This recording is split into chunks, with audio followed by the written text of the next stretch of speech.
Hello and welcome to the Motorhome channel. This show is all about buying, owning and getting the most out of your motor caravan. I'm Niall Hampton and this summer we're bringing you some special programs which we've imaginatively entitled our Summer Specials. Each show will have a unique theme. We'll be reviewing some new motorhomes, having a look at ones we've recently tested, giving you some inspirational holiday ideas and some friendly expert advice. The theme for this show is continental motorhomes, so with that in mind, here's a taste of what's coming up in this episode. I'll be checking out a new 2016 coach built from Adria. Then we'll look at an innovative model from one of Europe's most celebrated manufacturers, the Flash 610 from Chausson. We'll also take a peek at an upmarket offering from Germany's biggest selling motorhome brand, the Knaus Sun TI 650 MF, plus a Hymer low profile based on the Mercedes Sprinter. And finally, technical expert John Wickersham considers your options if you want to go into motor caravanning but only have £20,000 to spend. You could always go for a modern camper van, but why not consider a 10-year-old Continental coach built?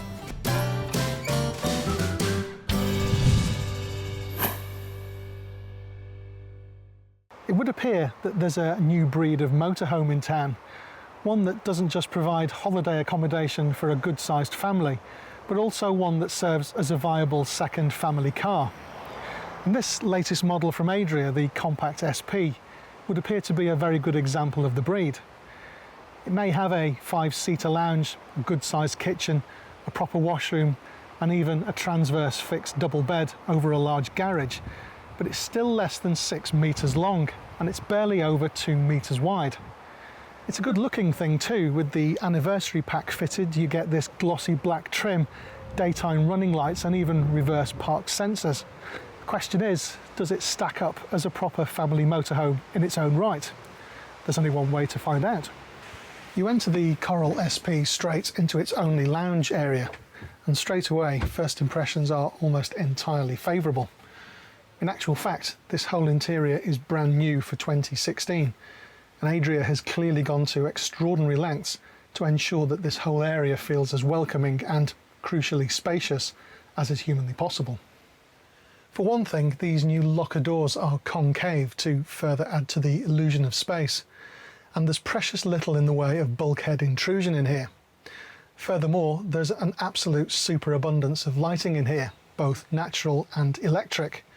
By day, you have this fully opening panoramic roof light, a crank opening roof light further back, and even this side window is backlit.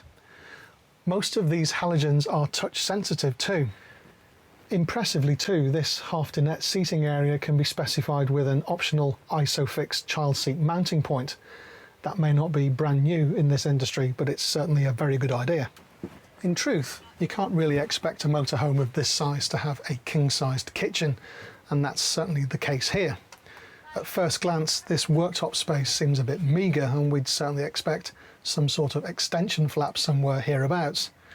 However, on pretty much every other level, this kitchen really does tick an awful lot of boxes. This 3-burner spark ignition hob, for instance, is very cleverly designed. It's actually one unit in conjunction with the adjacent sink, so any saucepan overflow here is drained away almost immediately.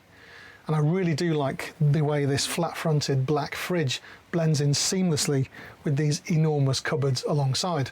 Speaking of locker space, it's worth mentioning that these roof lockers are pretty spacious in their own right too. It's worth mentioning the wardrobe space in this motorhome.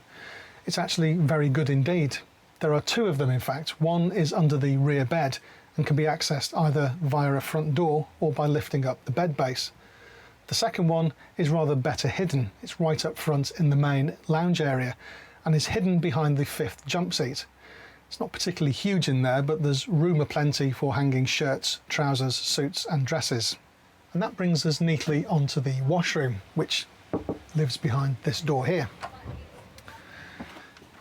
Traditionally in motorhomes of this type, the main washroom is a bit of a compromise, with everything crammed into one space. But this one is pretty good.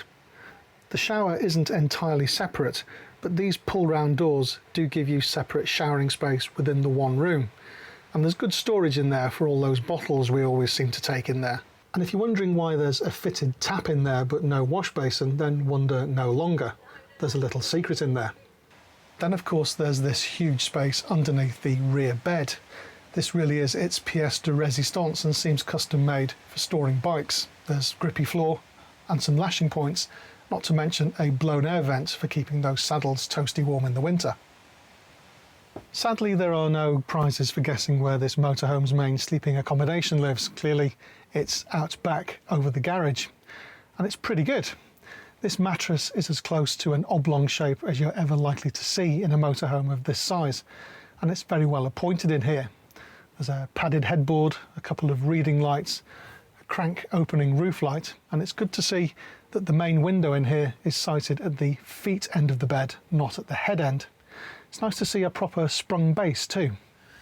And if you're wondering how on earth you're supposed to reach this fairly high-set bed, then don't worry. These substantial fold-out steps are all you need. To sum up then, it seems fairly obvious that this 2016 Adria Compact is a very good example of a new and very exciting breed of motorhome.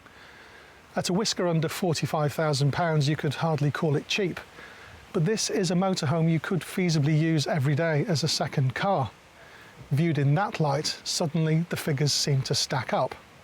Factor in the very good looks and the excellent base vehicle, it seems to me that Adria has a proper little winner on its hands here.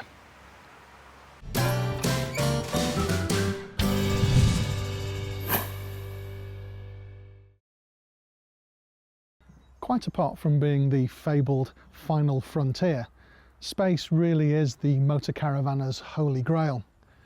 Unfortunately, we do tend to want our cake and eat it too.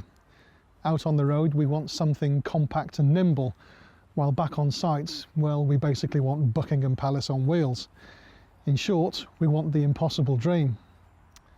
Luckily for us though, French manufacturer Chausson has been aware of this conundrum for some time, and has long endeavoured to bring the best possible compromise in terms of design and space to the market. This is its latest offering. It's called the Flash 610, and straight away it grabs your attention, not by its striking good looks, although it is rather handsome, but because it's based on the latest Ford Transit. And with 155 brake horsepower under your right boot, you're not going to be hanging around either.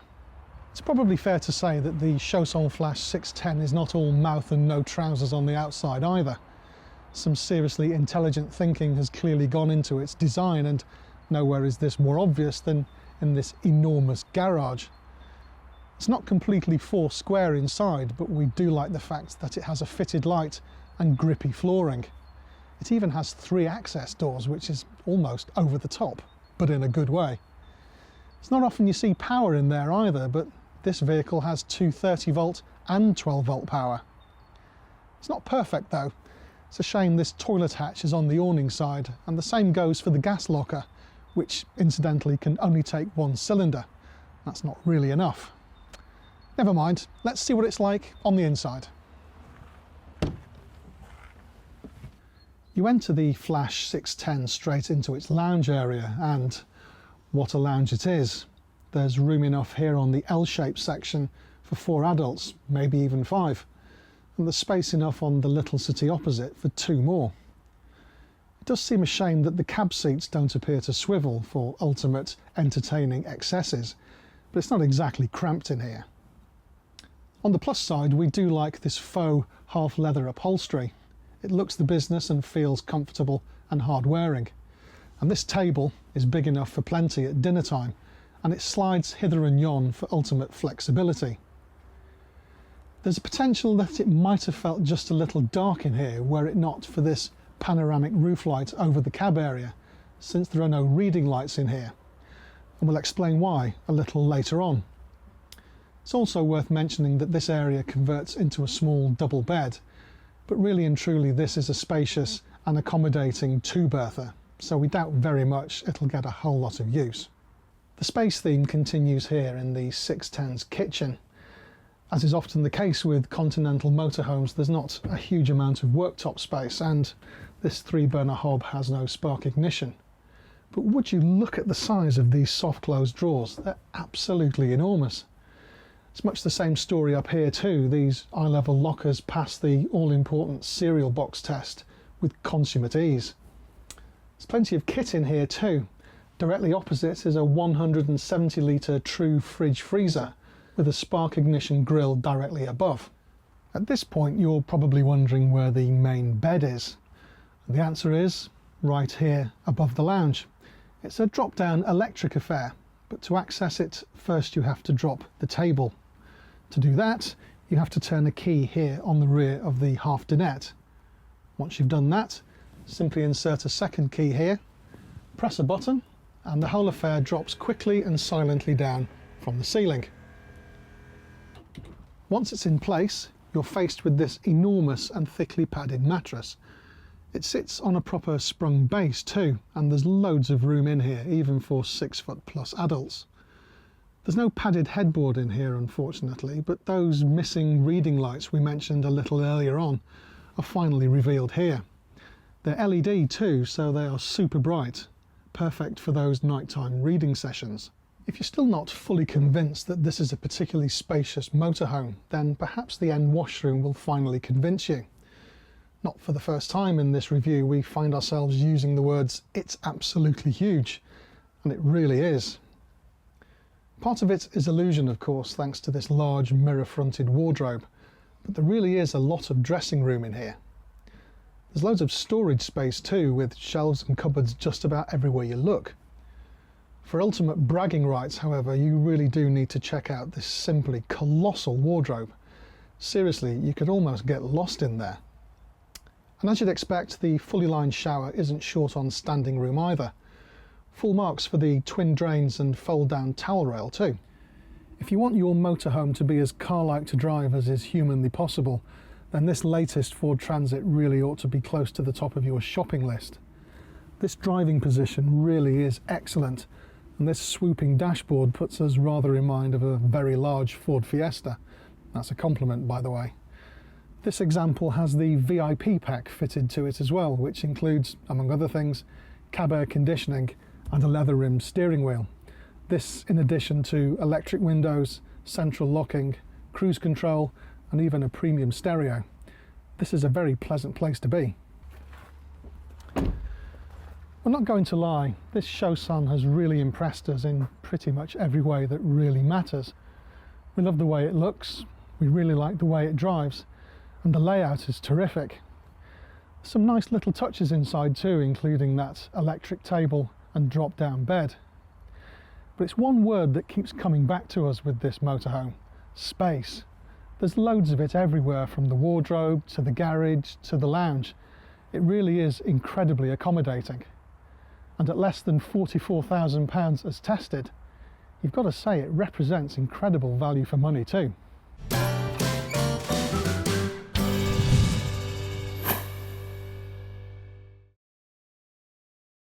Well, there's more where they came from across the channel.